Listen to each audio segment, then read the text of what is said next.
நீங்கள் பார்த்துக் கொண்டிருப்பது உங்கள் விஜய்.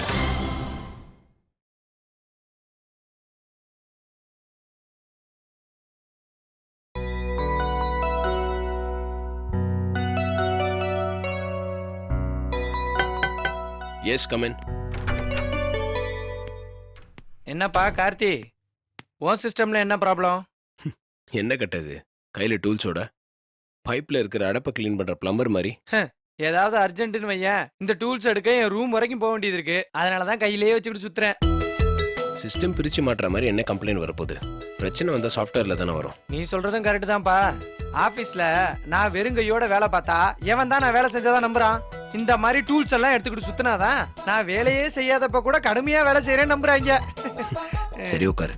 சரி, what's the problem in your system? On பண்ணு. நீ ஓஎஸ் மாத்தினதுல இருந்தே ப்ராப்ளம் தான். அடிக்கடி சிஸ்டம் தொங்குது. தொங்குதா? ஹேங் ஆகுதியா? ஆஃப் பண்ணி ஆன் பண்ணியா? உனக்கு தெரிஞ்ச ஒரே விஞ்ஞானா தானே, அதெல்லாம் பண்ணி பார்த்தாச்சு, வேலைக்கு ஆகல. நானும் ஒரு பில் கேட்ஸா ஸ்டீவ் ஜாவா ஆகணும் தான் BEIT எடுத்தேன். என்ன சொல்ற? அட ஆமாப்பா, நானும் ரவுடி தான். புலி உஷாராயி ராஜி டீம்ல எஸ்கேப் ஆயிட்டான். நீ என்ன சேர்த்துப்பேன்னு பார்த்தா அம்போன்னு விட்டுட்ட. உன்ன மாதிரி ஒரு பெரிய விஞ்ஞானி எல்லாம் வச்சு வேலை செய்யற அளவுக்கு நம்ம டீம் இன்னும் பெருசாவலப்பா. ஏன்பா ஏத்தி விட்டு எரிய விடாதப்பா. சரி பேச்சு குறை, வேலையை கவனி. கட்டதோர கைய வச்சா எல்லாம் கட்டையில போயிடுன்றியா? எப்பா நீ ஒருத்தம் போதும்பா என்னைய போட்டு தள்ளுறதுக்கு. சரி என்ன சொல்றான் புலி? அவனுக்கு என்னப்பா, அவன் தான் ராஜி டீம்ல சகல சௌபாகியங்களோட நல்லா இருக்கானே. உங்க மாமா? எங்க மாமா தான் அட்மின் கிங்கா ஆபீஸே உலா வந்துகிட்டு இருக்காரு. நான் தான் இப்படி நாய் படாத படா பட்டுக்கிட்டு இருக்கேன்.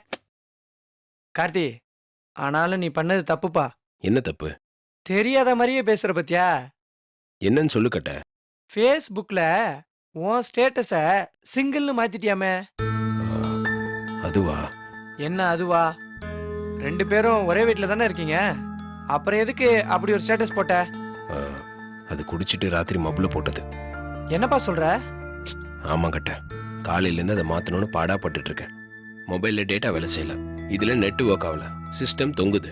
எப்பா மாத்தணும்னு நினைச்சவன் அதை உடனே மாத்திருக்க வேண்டியதுதானே. இப்ப பாரு, தேவையில்லாம ராஜி வேற அவசரப்பட்டுருச்சு. என்ன சொல்ற? நீ சிங்கிள்னு ஸ்டேட்டஸ் போட்டதை பார்த்து ராஜியும் சிங்கிள்னு ஸ்டேட்டஸ் போட்டுருச்சு. எவனோ ஒருத்தன் நல்லா போட்டு கொடுத்துருக்கான்பா. எவனா இருக்கும்? எவனா இருக்கும்? இந்த புலி மாதிரி யாராச்சும் இருக்கும். அவனுக்கு எதுக்கு இந்த தேவையில்லாத வேலைலாம்? எப்பா நம்ம பண்ண தப்புக்கு அடுத்தவனை குறை சொன்னா எப்படிப்பா? இப்ப என்ன சொல்ல வர? இல்லப்பா, நீ அப்படி ஒரு ஸ்டேட்டஸ் போட்டது தப்பு, பதிலுக்கு ராஜியும் அப்படி ஒரு ஸ்டேட்டஸ் போட்டது அதை விட பெரிய தப்பு. கார்த்தி, ராஜியோட ஸ்டேட்டஸை பார்த்துட்டு நம்ம பசங்க ரெக்வஸ்ட் அள்ளி விடுறானுங்கப்பா. நான்சென்ஸ். அவ என்ன வேணா பண்ணிட்டு போட்டோம், எனக்கு அதை பத்திலாம் கவலை இல்ல. என்னப்பா இப்படி சொல்ற? என்ன பண்ண சொல்றீங்க? நானும் அவளை அப்படி போட சொன்னேன்? கார்த்தி, இது மான பிரச்சனைப்பா. எதுக்கு அவளுக்கு இந்த தேவையில்லாத வேலை? வேணும்னு என்ன வெறுப்பேத்துறதுக்காக தான் அவ அப்படி போட்டிருப்பா. ராஜிய சொல்றியே, நீ ஏன் அப்படி போட்ட? அதான் மொபைல்ல தெரியாம போட்டேன்னு சொல்றல. அதே மாதிரி அவங்களும் வெறுப்புல போட்டிருந்தாங்கன்னா? சரிப்பா சரிப்பா, அது உங்க பிரச்சனை, நீங்களே பாத்துக்கோங்க. சரி நான் கிளம்பிட்டா? சிஸ்டம் என்னாச்சு? அட பாருப்பா, பேசிக்கிட்டே சோழிய முடிச்சிட்டோம்ல. சரி வரட்டுமா?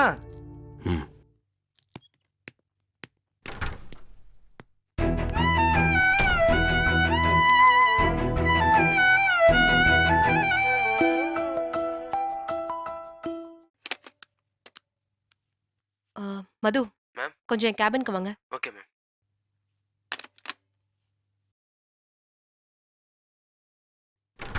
மே I come in ma'am? S.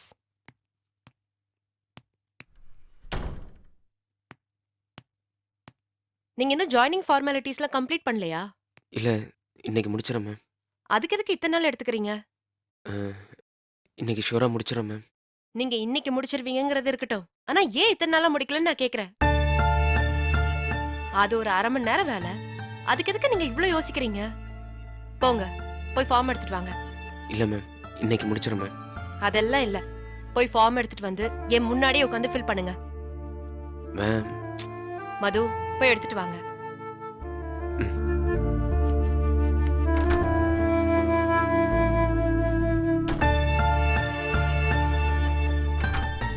S.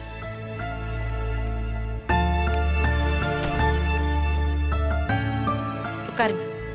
Thank you ma'am.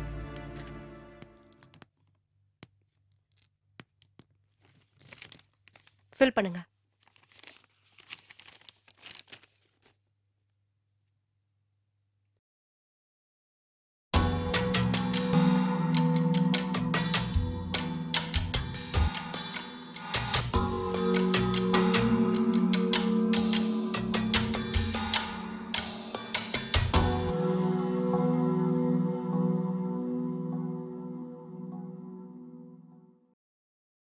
மது, ம்? என்னாச்சு? இல்லை, இதில் சிலதெல்லாம் புரியல. மேம், நான் என் ரூம்மேட்டுக்கிட்ட கேட்டுட்டு. என்ன புரியல? இல்லை மேம், நிறையா படித்து பார்க்கணும், இங்கிலீஷில் இருக்கு. நிஜமாவே இதான் பிரச்சனையா? இதை நீங்க அப்பவே சொல்லிருக்கலாமே. இல்லை, இதை போய் எப்படி மேம்? இது உங்க பிரச்சனை மட்டும் இல்ல, நிறைய பேரோட பிரச்சனை. பேங்க் சலான் ஃபில் பண்றதுல ஆரம்பிச்சு பாஸ்போர்ட் அப்ளிகேஷன் வரைக்கும் அடித்தல் திருத்தல் இல்லாம நம்ம கரெக்டா தான் எழுதுறோமாங்கிற டவுட் நிறைய பேருக்கு இருக்கு. ஆனா இதுக்காக எத்தனை நாள் ஓடி ஒளிவீங்க? தைரியமா எதிர்த்து ஃபேஸ் பண்ணுங்க. அப்பதான் அதை உடைச்சுக்கிட்டு வெளியே வர முடியும். இல்லைன்னா காலம் பூரா ஓடிக்கிட்டு ஒளிஞ்சுக்கிட்டே இருக்க வேண்டியதுதான். எனக்கும் இங்கிலீஷ்னா தகராறு தான். ஆமா, நீங்க எந்த ஊருன்னு சொன்னீங்க? கோயம்புத்தூர் பக்கத்தில் இருக்கிற ஒரு சின்ன கிராமம். எனக்கு கோவில்பட்டி. 5 வருஷம் படிச்சேன். 2 வருஷம் ப்ரொஃபஸரா இருந்தேன். ஆனா கூட சப்ஜெக்ட தவிர தனியா வேற எதுவும் இங்கிலீஷ் பேசணும்னா வராது. ரொம்ப தடுமாறுவேன். நம்பிக்கையே இல்லாம பயந்துகிட்டே தான் இந்த ஆபீஸ்க்கும் வந்தேன். நல்ல பாஸ் கிடைச்சாங்க, நல்ல ஃப்ரெண்ட்ஸ் கிடைச்சாங்க. கொஞ்சம் கொஞ்சமா நான் என்னையும் இம்ப்ரூவ் பண்ணிக்கிட்டேன். நானும் பண்ணிக்கிறேன் மேம். பண்ணணும். எனக்கு நல்ல ஞாபகம் இருக்கு. தப்பு தப்பா ஒரு மெயில் அடிச்சு அதை விஸ்வநாதன் சருக்கு ஒரு வாட்டி அனுப்பிச்சிட்டேன். செம்ம திட்டினாரு. அதை நான் அவமானமா எடுத்துக்கல, ஒரு சேலஞ்சா எடுத்துக்கிட்டேன். என்னை நானே தயார் பண்ணிக்கிட்டேன். இங்கிலீஷ் டியூஷனுக்கு போனேன். தினம் டிக்ஷனரியில 2 வார்த்தை கத்துக்கிட்டேன். அப்புறம் ஏதாவது மெயில் அனுப்பணும்னா ஃப்ரெண்ட்ஸ்க்கெல்லாம் ஃபோன் பண்ணி கேட்டுப்பேன். அதுக்கெல்லாம் நான் கொஞ்சம் கூட வெக்கப்படல. அதை நான் அவமானமாவும் நினைக்கல. நான் அதுக்கு நிஜமாவே சாருக்கு தான் நன்றி சொல்லணும். என்னோட இங்கிலீஷ் சரியில்லைன்னு திட்டின அதே சார் தான் எனக்கு ஒரு பெரிய பிரசன்டேஷன் பண்றதுக்கு சான்ஸ் கொடுத்தாரு. விஸ்வநாதன் சாரா? அவர்தான். டார்கெட் கார்பரேஷனோட ஒரு பெரிய மல்டி க்ரோர் ப்ராஜெக்ட். அதை நீ தான் பிரசன்ட் பண்ணணும்னு சொல்லிட்டாரு. எனக்கெல்லாம் உயிரே இல்ல. சார் வேணா சார்னு எவ்வளவோ கெஞ்சினேன். ஆனா அவர் ஸ்ட்ரிக்டா சொல்லிட்டாரு, நீ தான் பண்ணணும்னு. கூட்டத்துல பேசி பழக்கம் இல்லைன்னு சொன்னேன். ஆனா அவர் விடல. நீ தான் 60 பேருக்கு கிளாஸ் எடுத்திருக்கல்ல, 6 பேருக்கு பிரசன்டேஷன் பண்ண என்ன பயம்னு கேட்டாரு. அந்த ப்ரெசன்டேஷனை நீங்கள் தான் பண்ணீங்களா? ஆமா. நல்லா பண்ணீங்களா? நல்லா பண்ண போய் தான் அந்த ப்ராஜெக்டே எங்களுக்கு கொடுத்தாங்க. ஒரு சாதாரண மெயில கூட கம்போஸ் பண்ண தெரியாதனா கம்பெனியோட முக்கியமான கிளையண்ட் விசிட்ல பிரசன்டேஷன் பண்றேன். எவ்வளவு பெரிய விஷயம் அது. பெரிய விஷயம் மேம். இல்ல, மனசு வச்சா ரொம்ப சின்ன விஷயம். உனக்கு அது தெரியல, இது தெரியல, நீ இதுக்கு லாய்க்கல, அதுக்கு லாய்க்கலன்னு உலகம் உங்களை கீழே தள்ளதான் பாக்கும். கீழே விழுந்தாலும் சட்டுன்னு எந்திரிச்சு நிக்கணும். மொழிக்கும் அறிவுக்கும் எந்த சம்பந்தமும் இல்ல. அது வெறும் கம்யூனிகேஷனுக்கு மட்டும்தான். இங்கிலீஷ் தெரியாதவங்க முட்டாள் கிடையாது. புரியுது. நான் உங்களுக்கு ஹெல்ப் பண்றேன் மது. நான் சப்போர்ட் பண்றேன். என்ன மாதிரி தான் நான் உங்களையும் பாக்குறேன்.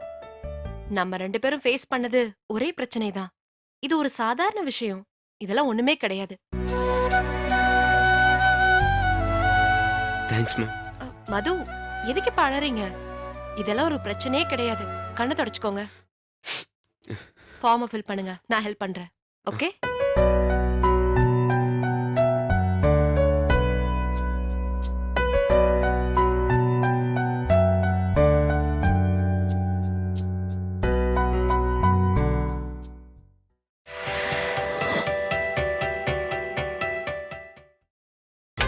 நீங்கள் பார்த்துக் கொண்டிருப்பது உங்கள் விஜய்.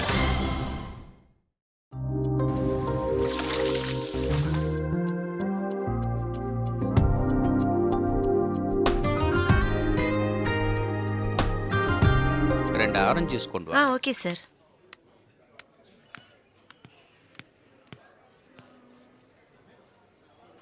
என்னடா, நீ ஓகே தானே?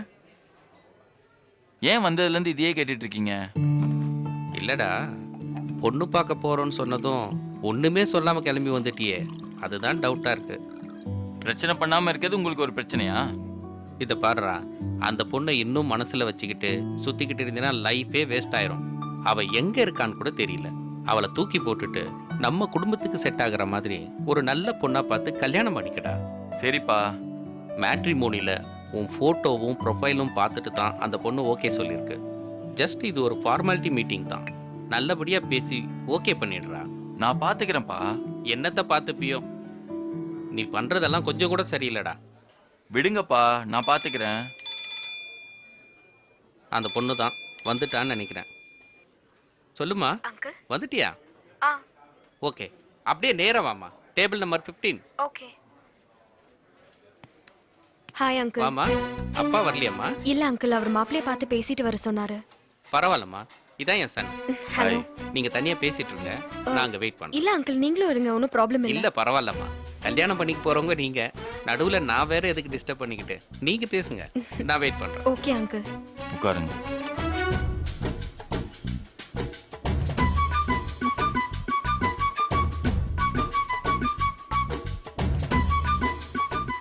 நான் உங்க ப்ரொஃபைல்ஸ் எல்லாம் பார்க்கல. அப்படியா? ஏன்?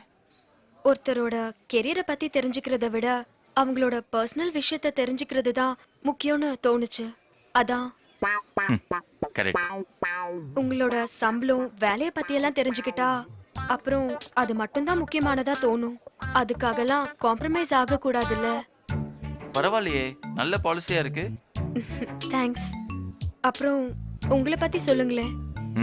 Girls first. உங்களை பத்தி சொல்லுங்க. எனக்கு சின்ன வயசுல இருந்தே பொய் சொன்னா பிடிக்காது. எல்லாரும் ரொம்ப உண்மையா இருக்கணும்னு எதிர்பார்ப்பேன். Very good. அப்புறம் எனக்கு ட்ரிங்க் பண்றவங்கள, ஸ்மோக் பண்றவங்கள பார்த்தாலே பிடிக்காது. எனக்கு வரப்போறவங்களுக்கு இந்த ஹேபிட்ஸ் எல்லாம் இருக்க கூடாது. ஓ.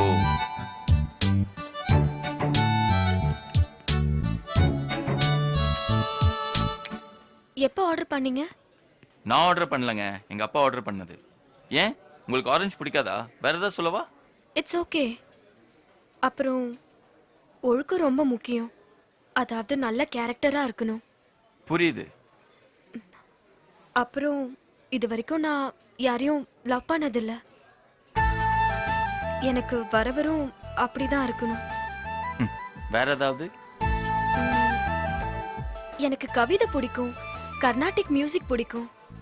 கடவுள் நம்பிக்கையெல்லாம் பெருசா இல்ல, ஆனா கோயிலுக்கு போறது பிடிக்கும்.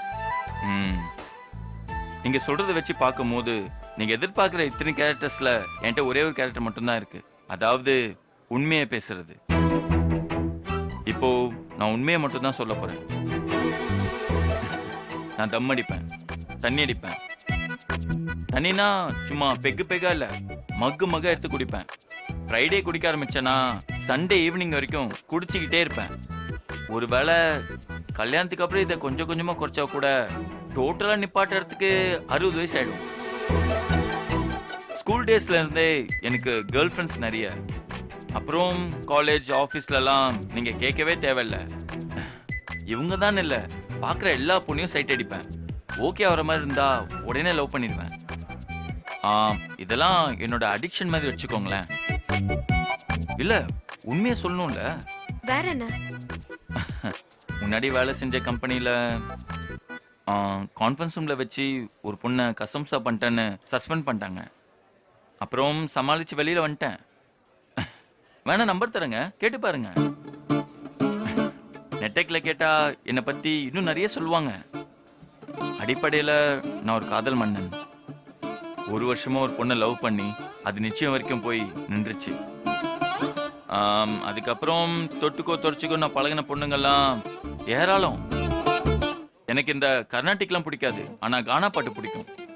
நான் கோயில் பக்கம் மலை கூட ஒதுங்கினது இல்ல, ஒன்லி பார் பப்பு தான். சொல்லி முடிச்சிட்டீங்களா இல்ல இன்னும் ஏதாவது இருக்கா? உங்ககிட்ட சொன்னது வெறும் ட்ரைலர் தான், மெயின் பிக்சர் இன்னும் இருக்கு. தேங்க்ஸ். உங்களுக்கு என்ன பிடிச்சிருக்கா?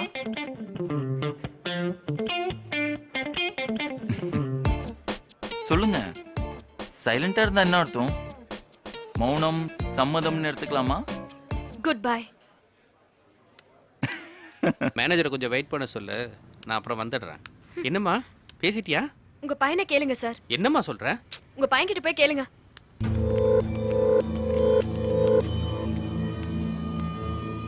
டேய், அந்த பொண்ணுகிட்ட என்னடா சொன்ன? இப்போ ஏன் டென்ஷன் ஆகுறீங்க? உட்காருங்க சொல்றேன்.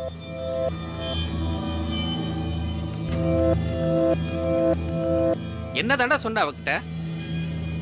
உண்மையை சொன்னேன். உண்மையை சொன்னா அவளுக்கு ரொம்ப பிடிக்கும்னு சொன்னா அதான் சொன்னேன். இப்படியே உண்மையை சொல்லிக்கிட்டு இரு. இந்த ஜென்மத்துல உனக்கு கல்யாணம் ஆக போறதில்ல. என்னடா சிரிப்பு? ஒழுங்கா ஒரு பொண்ணை கண்ணில் காட்டினேன். இல்லாத கேள்விலாம் கேட்டு அவளை விரட்டி அமிச்சிட்டீங்க. இப்போ போய் லோன்னு பொண்ணு தேடி அலையறீங்க. என்னதாண்டா நினைச்சிட்டு இருக்க உன் மனசுல? அப்பா, வாழ்ற வரைக்கும் ஹாப்பியாக வாழ்ந்துட்டு போகணும்னு நினைக்கிறேன். டேய், அப்ப கல்யாணம்? அது வேஸ்ட் ஆஃப் டைம். குழந்தை குட்டிங்க? அது எக்ஸ்ட்ரா பாப்புலேஷன். நானே ஒன்றும் கிளிக்கல, எனக்கு பிறந்தா அது என்ன கிளிக்க போகுது? குடும்பம்னு ஒண்ணு வேணாமாடா? எதுக்குப்பா? தேவையே இல்லைன்றேன். வயசான காலத்துல உன்னை பாத்துக்கிறதுக்கு ஆள் வேணாமா? அதுக்காகலாம் கல்யாணம் பண்ண முடியாதுப்பா. டேய், உன் முடிவு தான் என்னடா? ஒரு நிமிஷம்.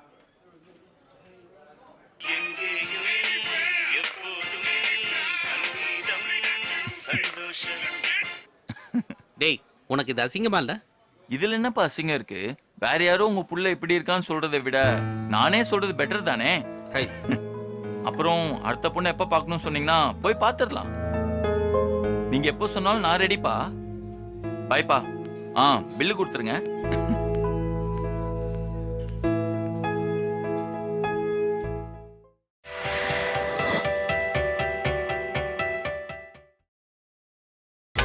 நீங்கள் பார்த்துக் கொண்டிருப்பது உங்கள் விஜய்.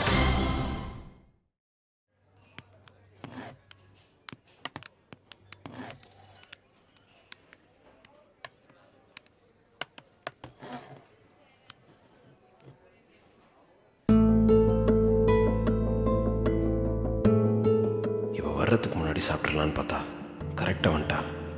காலையில சீக்கிரம் எழுந்து என்னமோ கிச்சன்ல சமைச்சிட்டு இருந்த. அப்படி எண்ணத்தை தான் நீ கொண்டு வந்திருப்பேன்னு பாப்போமே. கருகி போன தோசையா இல்ல இறுகி போன இட்லியா? இவ எதுக்கு நம்ம டிஃபன் பாக்ஸை ஊற்று ஊற்று பார்க்குறா? கட்டுப்பு கலப்புறாளே. வேற எங்கேயும் இடம் இல்லையா? ஏன் எதிர்க்க தான் வந்து உட்காரணுமா? நல்லா இருக்கே உன் கதை. ஒன்னும் ஒரே வீட்டுல இருப்பாராம், ஆனா எதிர் சீட்ல உட்காந்தா இவரு டென்ஷனா வாராம். ஏன் முன்னாடி உட்கார உனக்கு ஒரு மாதிரியா இருந்தா நீ எந்திரிச்சு வேற இடத்துக்கு போ. உனக்காகலாம் நான் எந்திரிச்சு போக முடியாது. இங்க பாரு, என் மனசுல இருந்து உன்னை எப்போ தூக்கி போட்டாச்சு. இந்த ஆபீஸ்ல இருக்கிற மத்தவங்க மாதிரி தான் நான் உன் எதிரில் உட்காந்துட்டு இருக்கேன். மத்தபடி எனக்கு வேற எந்த ஃபீலிங்ஸும் இல்லை. ஒருவேளை உனக்கு அப்படி ஏதாவது இருந்தா நீ எந்திரிச்சு போ. எனக்கும் எந்த மண்ணாங்கட்டி ஃபீலிங்கும் கிடையாது. என்னால் எந்திரிச்சுலாம் போக முடியாது. எவை என் முன்னாடி உட்காந்தா எனக்கு என்ன? அப்ப சாப்பிட வேண்டியது தானே? அது எங்களுக்கு தெரியும். சாரி, தெரியாம சொல்லிட்டேன்.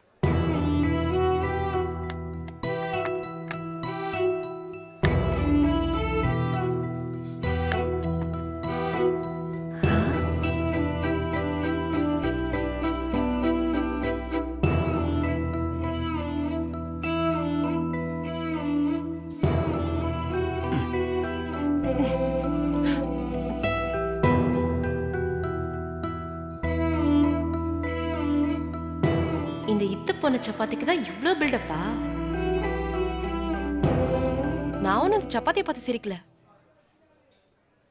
நான் பாட்டி என் வழியில் போகிறேன். தேவையில்லாமல் நக்கல் பண்ணுற வேலைலாம் வேணாம். யார் நக்கல் பண்றாங்க? உனக்கு அப்படி தோணுச்சுன்னா யாரும் ஒன்றும் பண்ண முடியாது.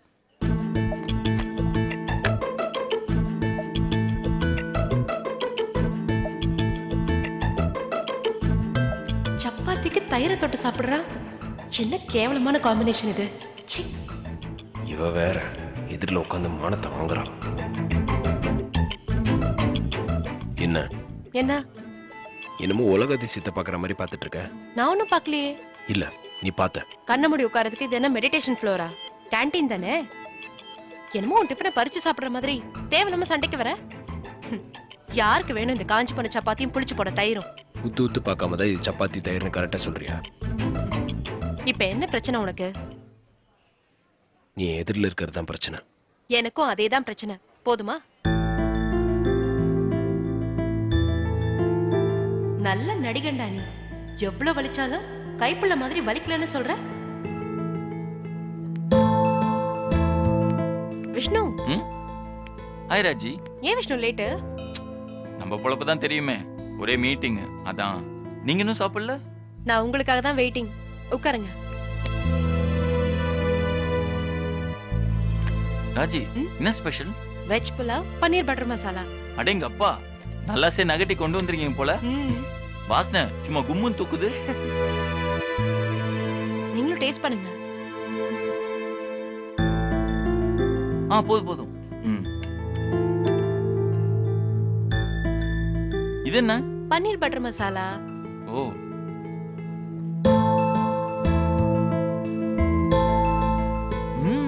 ஐயோ, என்னாச்சு?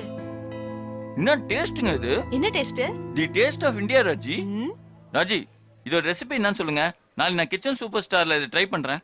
போதும் போதும், உங்களுக்கு வேணும்னா சொல்லுங்க, நான் தரேன். அதுக்காக ஐஸ் எல்லாம் வைக்க வேணாம். சத்தியமா சொல்றேன் ராஜி, நீங்க பின்னிட்டீங்க. இந்த சாப்பாடை மிஸ் பண்றது யாரா இருந்தாலும் அவங்க நிஜமாவே அன்லக்கி தான்.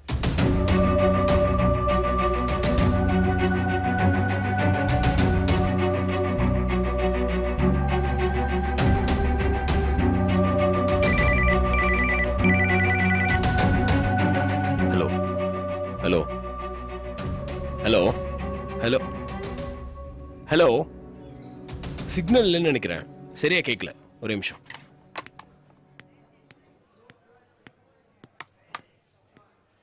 ராஜி, அந்த சப்பாத்தி எடுத்து ஒரு பீஸ் சாப்பிட்டு பாருங்க. ஐயோ, எதுக்கு வம்பு? அட, எடுத்து சும்மா சாப்பிட்டு பாருங்க ராஜி. அவன் வந்துட போறான். அதெல்லாம் அவன் வரமாட்டான் ராஜி, எடுத்து சாப்பிடுங்க.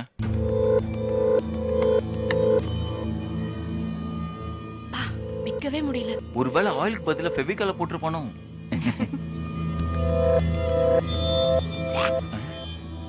இவ்ளோ கேவலமா இருக்கு. பொண்டாட்டிய டார்ச்சர் பண்றவனுக்கு இப்படிதான் கும்பி பாகத்தை அனுபவிக்கணும். ரொம்ப மோசமா இருக்கு விஷ்ணு. விடுங்க, நம்ம இந்த உலகின் அற்புதமான புலாவும் பன்னீர் பட்டர் மசாலாவும் சாப்பிடுவோம். ராஜி, கார்த்திக்,